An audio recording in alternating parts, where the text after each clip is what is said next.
entender para los oyentes. Un ejemplo terrenal, ¿verdad? Por eso la parábola del sembrador, algo que ellos conocían, para poder explicar, para dar a entender una verdad más profunda, una verdad espiritual. Pero Jesús explica lo contrario. Él dice por qué enseñó en parábolas. ¿Por qué enseñó en parábolas? Y en Mateo capítulo 13, una vez más, Mateo 13, versículo 10 al 15, él dice: entonces, acercándose los discípulos, le dijeron: ¿por qué les hablas por parábolas?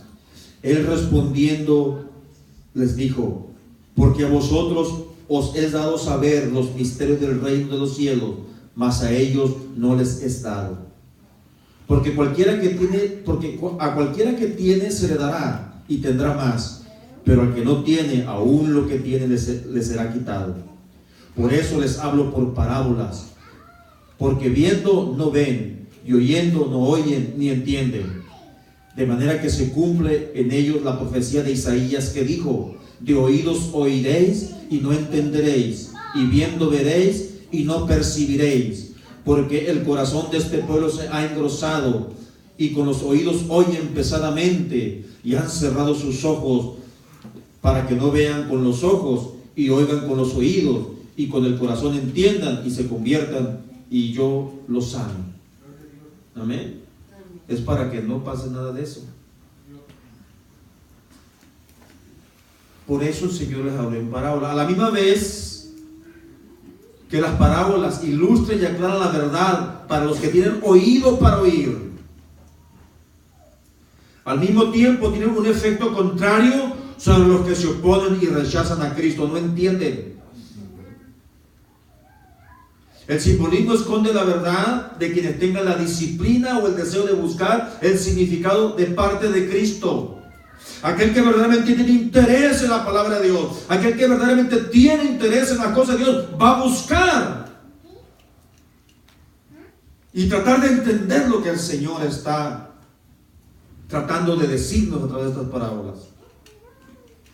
Pero la verdad está oculta para quienes reciben las enseñanzas del Señor con desprecio, con incredulidad o con apatía, o sea, los que endurecen el corazón. Para ellos la verdad del Señor está oculta.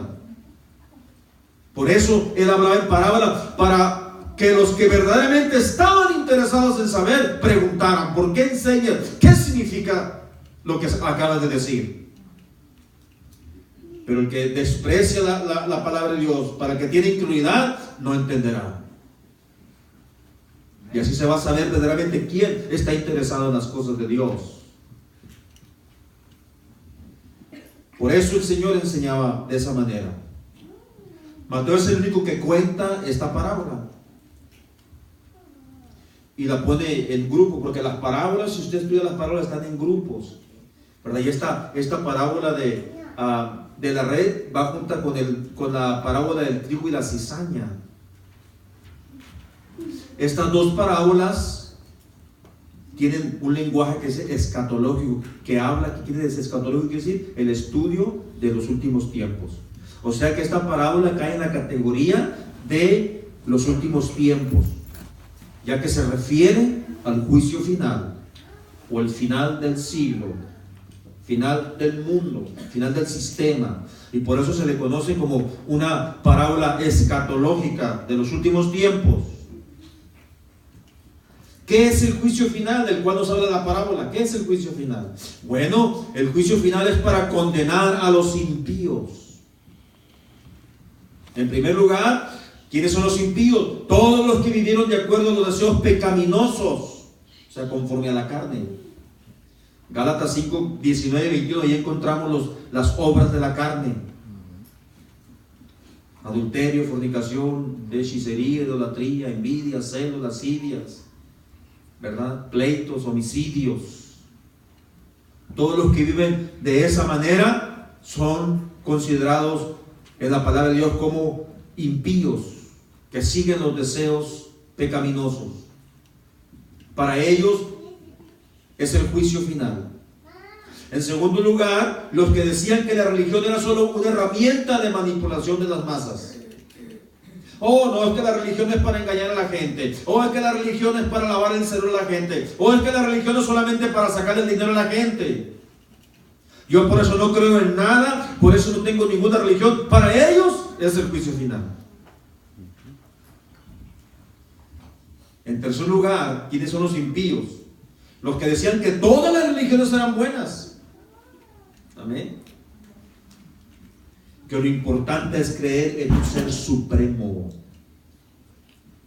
Llámese Buda, Mahoma, Alá, Ángel Guardián, Jesucristo, Dios, santos o vírgenes intercesoras. No importa en lo que tú creas, lo que importa es que tú pongas tu confianza en un Dios, en un ser supremo. Eso es lo importante. Y eso es un pensamiento que se está moviendo, hermanos, dentro de muchos círculos evangélicos. Círculos evangélicos. Y lo voy a mencionar por nombre porque a veces dicen, ay, no, es que no hay que mencionarlo. Sí, Jesús Adrián Romero es uno de ellos, que cree de esta manera. Joel Austin, el que tiene la iglesia más grande en Estados Unidos, en Texas, es uno de los que cree de esta manera. Y algunos otros que lo siguen creen de esa manera. Que no importa en qué religión estés, lo importante es que creas en Dios. Llámese como se llame.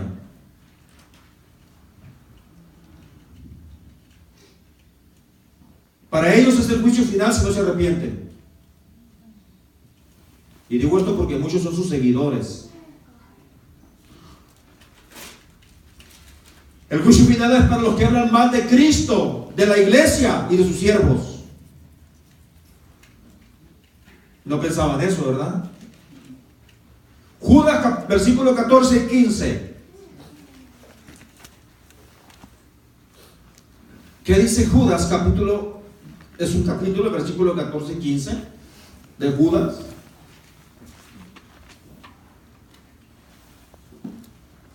Dice así, vamos a leerlo.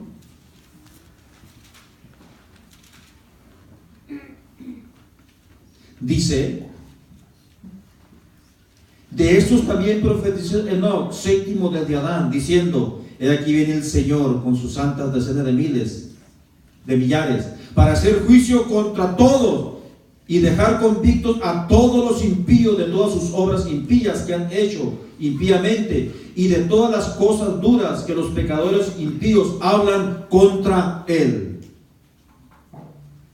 Todos los que hablan en contra de Cristo, que Cristo no es Dios, que Jesucristo no existió, que Jesucristo es un hombre común y corriente, que Jesucristo era un engañador, que Jesucristo era un revolucionario nada más, que vino a hacer una revolución porque quería ser rey, que Jesucristo no perdona pecados, que la sangre de Cristo no es suficiente, que necesitan otros intercesores. Para todos esos que hablan mal de Cristo, de su obra y de los que predican el verdadero evangelio, para ellos es el juicio. Amén. A este juicio final también se le conoce como el juicio del gran trono blanco. En Apocalipsis capítulo 20 usted lo va a encontrar. El juicio final es para quemar la cizaña, la paja, lo que no dio fruto. Lo que no dio fruto. Y esto está escrito en Mateo, el Evangelio de Mateo. Capítulo 13, versículo 24 al 30 dice: le refirió otra parábola diciendo, el reino de los cielos es semejante a un hombre que sembró buena semilla en su campo. Pero mientras dormían los hombres, vino su enemigo y sembró cizaña entre el trigo y se fue. Y cuando salió la hierba y dio fruto, entonces apareció también la cizaña. Vinieron entonces los siervos del padre de familia y le dijeron, Señor, ¿no sembraste buena semilla en tu campo? ¿De dónde pues tienes cizaña? Él les dijo, un enemigo ha hecho esto.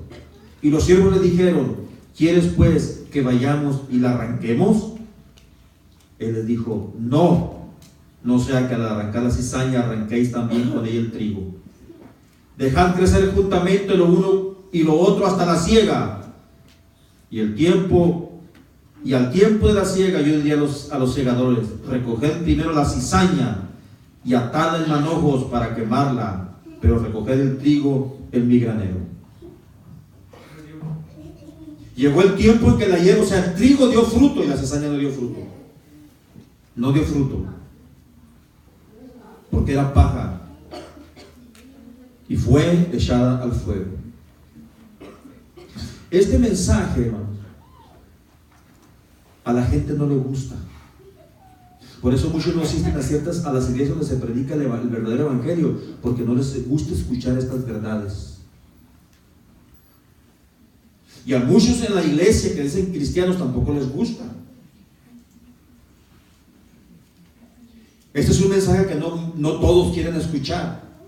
Pero esto no es nuevo. Esto no es nuevo.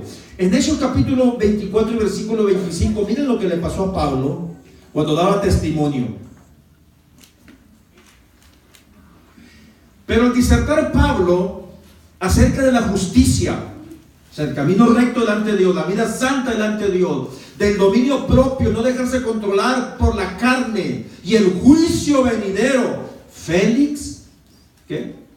Se espantó y dijo: ahora vete, pero cuando tenga oportunidad te llamaré. No quiso escuchar porque le dio miedo, se asustó. ¿Por qué razón? Porque su vida era contraria a todo lo que Pablo estaba predicando. Y por eso no quería escuchar este tipo de mensaje. No lo quería escuchar, porque se asustó. Y por eso muchos no vienen a oír la palabra de Dios, porque sus acciones son contrarias y les asustan. Dice la palabra de Dios que los hombres no vienen a la luz porque sus obras son malas, porque la luz declara su vida. Y nadie quiere que su vida quede expuesta. Y la palabra de Dios lo hace. Por eso a muchos no les gusta oír este tipo de mensajes. La parábola de la red habla del juicio eterno, y en ella encontramos a tres tipos de personas. En esta parábola, la de la red, primeramente encontramos las personas que nunca entraron a la red, nunca.